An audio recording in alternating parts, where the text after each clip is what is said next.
Chinu would have never guessed that a conversation about organic tomatoes would lead him and his family to the Adventist faith. He met a Seventh-day Adventist at his job, and they often ate lunch together. His new friend noticed that every time they went out to eat, Chinu threw his tomatoes to the side. So he began talking to him about the value of nutrition and health. I just lost my best friend, was just in a really tough place. Health-wise, I was just in a terrible condition. And that's when I had met one of my very good friends today, and he shared with me the health message. It wasn't long before Chinu was studying about health and the Sabbath. His family began keeping the Sabbath by going on walks and having worship in nature. They did this every week. Hickory, North Carolina was once a textile town that developed a large immigrant community who came to work. One of the largest groups was the Hmong from Southeast Asia. When manufacturing jobs moved overseas, a large number of workers left Hickory. However, the Hmong population stayed. The Hickory Korean Adventist Church's numbers had dwindled. The few members left noticed their Hmong neighbors and decided to plant a church. Their goal was to eventually give their space to a future Hmong congregation. As I was in between jobs, I was doing interpreting on the side. I received a phone call one day from a pastor at the Korean SDA Church in Hickory asking for a Hmong interpreter to teach them how to speak Hmong. So Chinu's family attended an Adventist church for the first time. It just felt like a breath of fresh air. It just felt like just this immense pressure just taken off of, it was like my spirit felt so free that first time that we were able to worship. Even just the Korean church members that were there, their character, it actually reflected Christ because they were so friendly and so kind and welcoming that we just felt like we belonged there. And it just felt like it was right. It was where our family needed to be.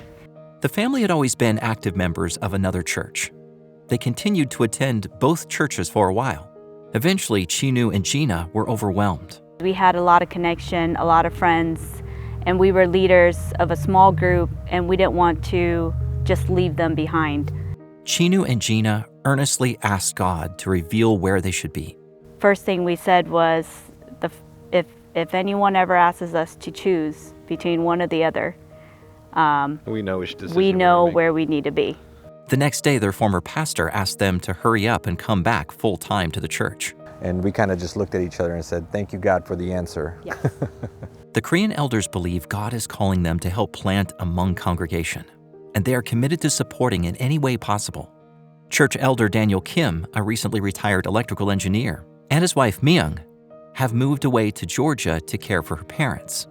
But they drive 6 to 7 hours round trip every Sabbath to support the Hmong church plant. We feel like a part of something important. So because of that sense of mission that we have, the vision that we have, the goal that we have, so because of that, we don't feel like, it's a long drive or hard drive. We were just drawn in by their Christ-like character from the very beginning, their friendliness, their willingness to help, and really their desire, their selflessness, and their desire to help the Hmong community.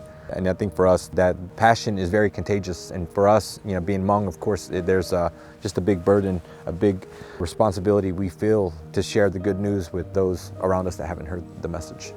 All of Chinu and Gina's kids play a role in the church. From helping teach the children's Sabbath school to running the audiovisual system, everyone is involved. Even Cadence, the youngest, turns the lights off to watch Mission Spotlights and back on afterward. There is still much to do for this Hmong church plant in Hickory. We invite you to pray as the work continues. One thing to pray is really to really come to know who God is, who a loving God and a merciful God, and God that is willing to heal, not only physically, but spiritually. Thank you for supporting Mission and planting churches around the world.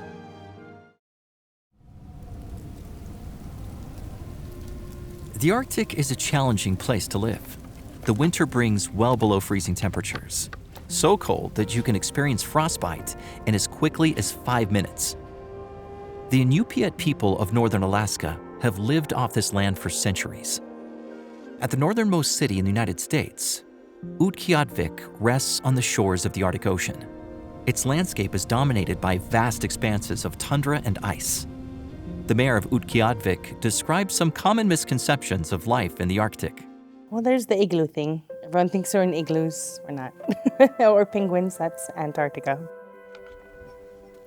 Despite the beauty of wildlife and displays of the northern lights, there is one very unique challenge: darkness. For 2 months in the winter, the sun never rises. We're definitely dark in the winter months. You feel isolated, even more isolated during that time, and you start to go through this sadness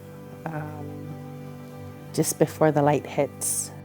There unfortunately is a mental health crisis here in Utqiagvik. If you look at the Alaska's rate, suicide rate, compared to the national rate, we're 3 times higher than the national rate. And when you get up to the northern region, you're double that number. And so that's why it's been our church's mission to really go out and be able to share the hope that we have in Jesus Christ, but also raise awareness and to break down barriers and taboos when it comes to being able to speak out, talking about their challenges with mental health. An event named Blue Christmas was the way Rachel and the Arctic Mission Adventist Church found to support the community. With the help of other nonprofit organizations and the mayor's office, they arranged a candlelight vigil on the longest winter night of the year. It was an event for people who are grieving or can support people who are grieving to come together and not feel alone, or as a reminder that you're not alone in your grief. During Blue Christmas, the mayor and village elders shared their experiences of loss and grief and how to overcome difficult times together. The event was commemorated by an 8-foot-tall snow sculpture with a special meaning. What you'll see with the sculpture is that there are 8 figures which represent each of the surrounding villages. Each of them are supposed to represent the villages coming together as one and being able to support each other in their grief. Through Blue Christmas, the Adventists have shown love to their community as they believe Jesus would. There's been so many people who have come to me personally and have shared their experience, not only with Blue Christmas, but just with the work that our church is doing within the community. So I think that was probably my favorite part, was just being able to proudly say that I was a part of the Arctic Adventist Church. I would love to be able to work with the Adventist Church in the future for future projects. Despite the challenges of living in the Arctic, Jesus' love shines through the darkness. Even though we live in the coldest of temperatures, you'll find the warmest people here in town. And I think that a lot of the reason why I love being here is because they truly are invested in their peoples. Please pray for the work of the Adventist Church in hard-to-reach areas such as the Arctic. Thank you for your supportive mission around the world.